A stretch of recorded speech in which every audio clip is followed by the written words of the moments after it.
Welcome to A Roman Racing, into the first ever in the history of the channel rebuild series. And I'm going to be building my 2015 BMW M4 that I actually rolled on the track a month ago. So if you guys haven't seen that video, I'm going to link it right here.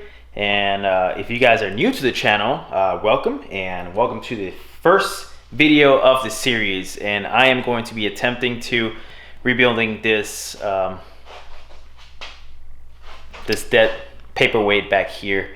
The car, if you haven't known, I rolled the car at the track a couple times. I took the ride of my life, and I didn't have any insurance, so I have to I want to rebuild the car, make it a full track car. I know a lot of you guys are pretty much kind of on standby, looking forward to this build. Once I actually uploaded the video, I had like a lot of subscribers, and I got really good comments on the feedback and people wanting to see this come back to life. So I might call this like Project Phoenix, Phoenix that, die in the ashes, rise brand new in the ashes. But I keep looking at the car. I know the roof is pretty bad, but I think that I can repair it. I've seen cars out there on YouTube that have been worse and have been rebuilt.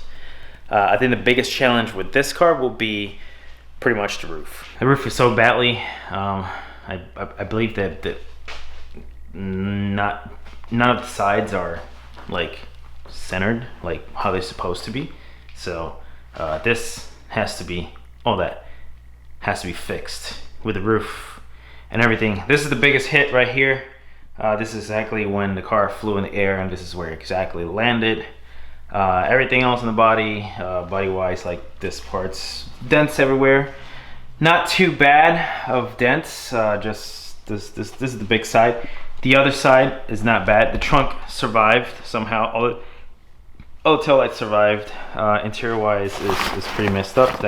Gotta clean that up.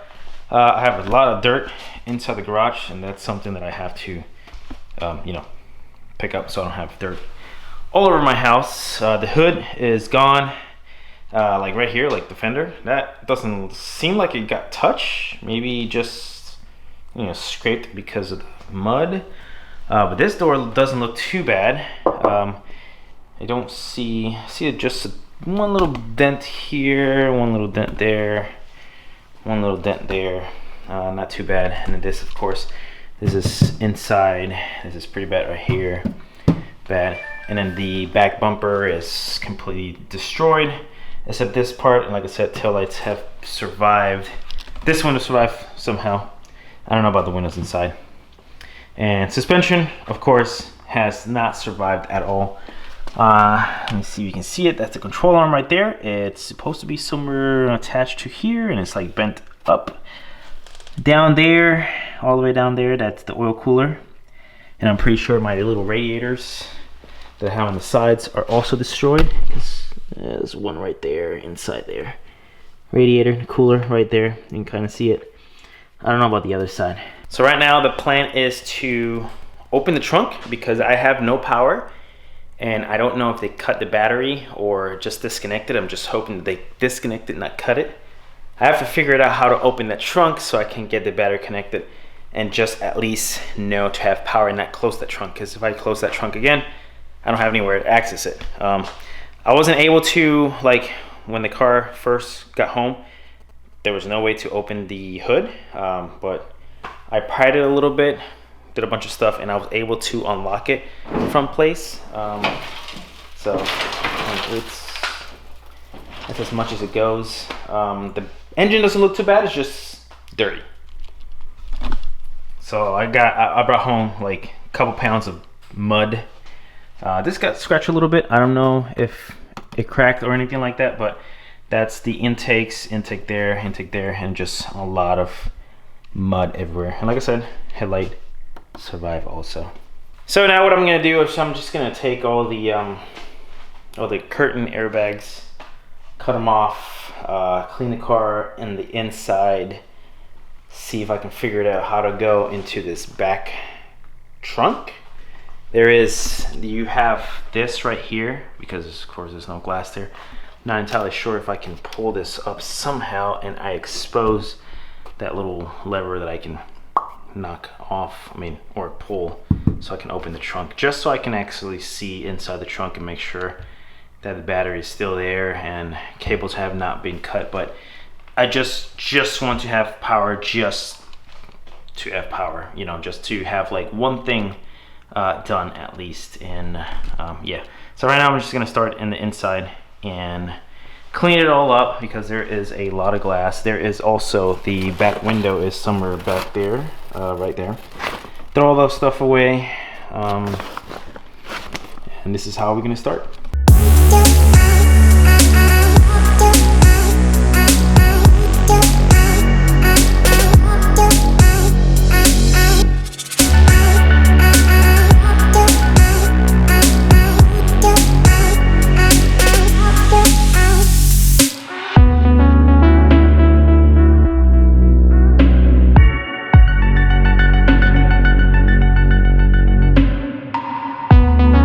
I was also looking at parts that I could like keep. I don't know where this is from. Oh, actually, let's start with this. I have no idea what this is, and this is completely snapped right there. I don't know if this is mine or this is part of the airbag system, and this is like metal and it's completely broken off like nothing. So I don't know if you know what this is. Just let me know in the comments below. I don't know, it might be something for the airbags. I'm not entirely sure. I don't know where this is coming from, but let me know what this is. Trash.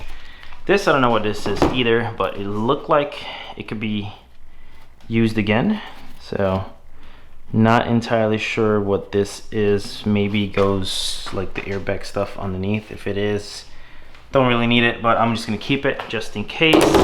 And then the other thing that I saw that looks okay, I think, looks kind of straight, is this little trim, which I think this is the trim for that goes right here.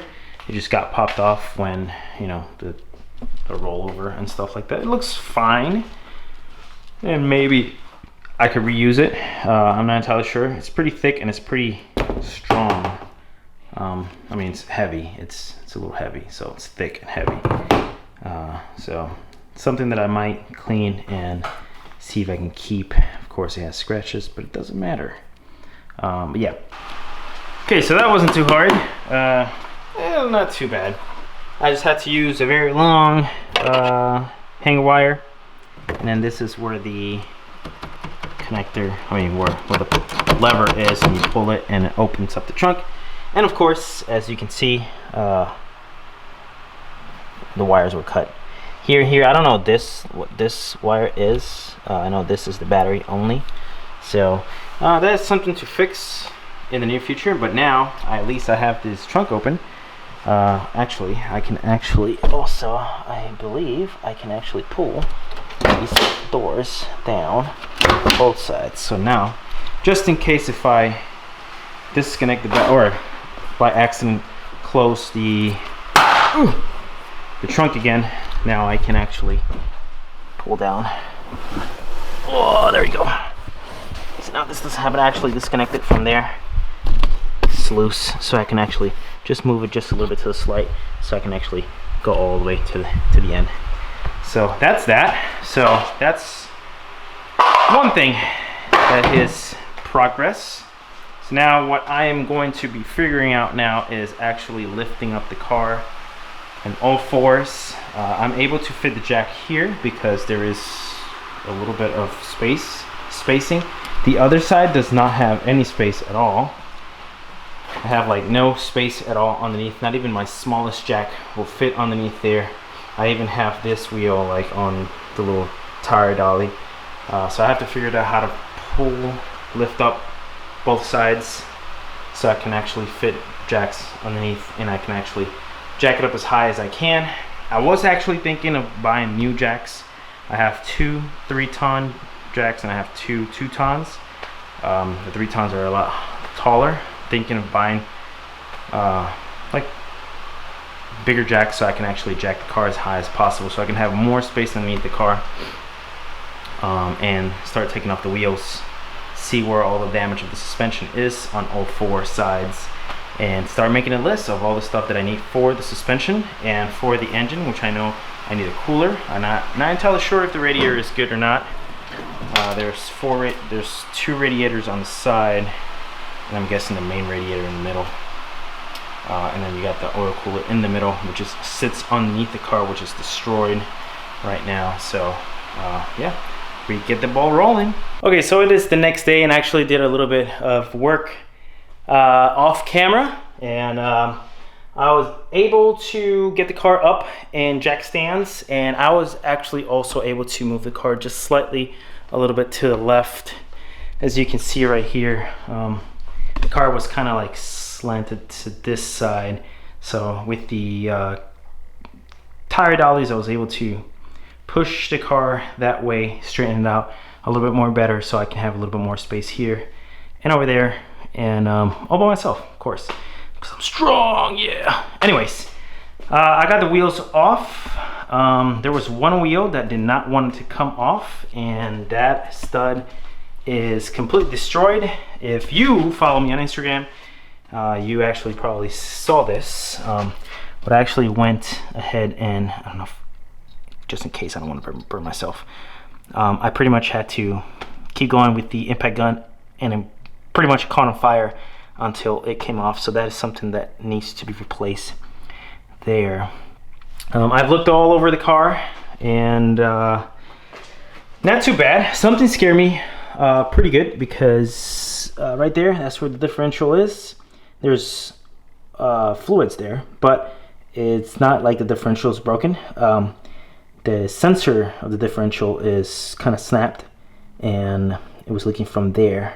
It's kind of loose too, so that's why there's differential oil there. The differential cover I would replace, because it does have some fins there. They're completely snapped. This suspension looks pretty good. I don't see anything that is broken. This one is pretty bad. This one has like control arms that is broken, snapped. The inner tie rod is all completely bent. There is something else that is there that is completely broken. This suspension is the worst of all, because it basically broke the pretty much the strut completely off. And if you guys remember that I was talking about this little piece right there, this piece actually goes in here. So this goes right there, and then this goes inside here, and that's pretty bad. Let me see. This is completely broken right there, as you can see. This is about to snap. That's my brake line. No idea what this is. Oh, this is probably some sensors here. I don't know what that is. That's fine. This is probably bent. I'm not entirely sure, but I'm pretty sure it's bent. That's the inner tie rod, and that's some other control arm that's completely bent also.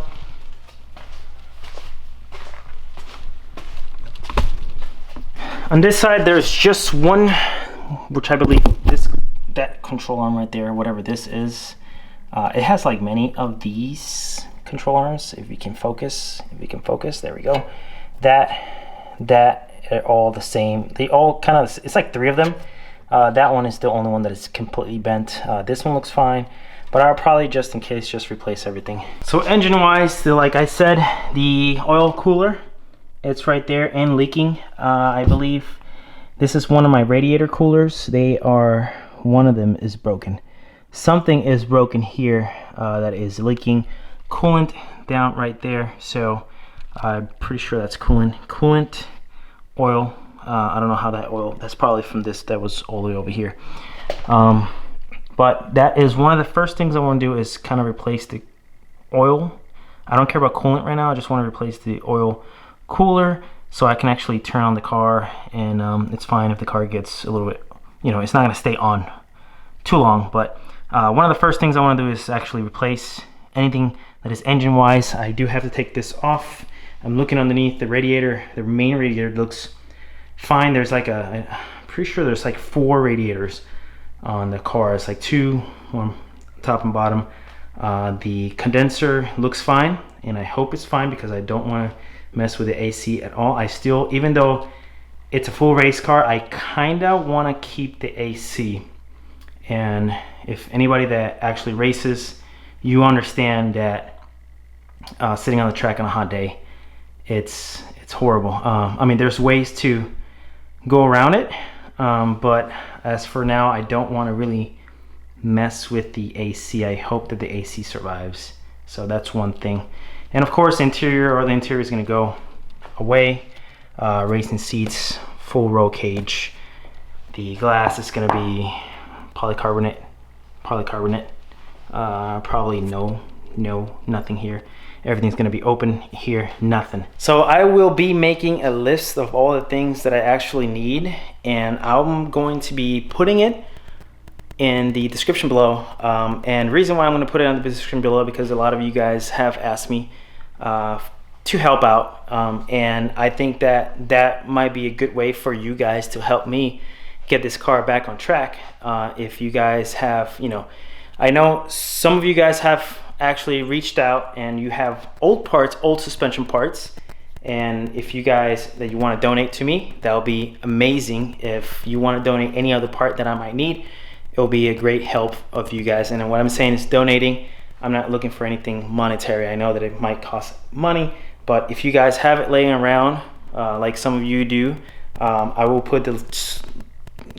to put the list of the things that I need, suspension-wise, engine-wise, in the description below, just for you guys to help me out into this build. So I'm thinking this build is going to take a very long time. It depends on time, money, and resources, because of course after I take everything off, you know, I might have to buy some more tools to take panels off. I need help with welding, so I'm going to be reaching out to friends that actually weld, so I don't have to pay, you know, anything or much. So trying to do it as cheaply as possible. You know, YouTube does not pay me thousands of dollars every month. I make absolutely nothing on YouTube. And some months I don't make absolutely nothing. So this is part one of the Project Phoenix build.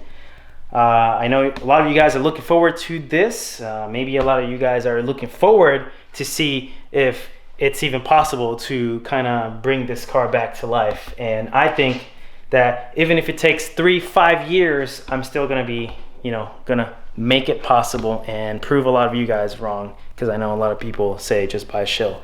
And yeah, I could buy a shell, but the problem is I don't have the money to buy a shell. You know, a shell can cost me you know, minimum $6,000, and that's all the extra work that I still have to put and all the extra money that I have to put in the car.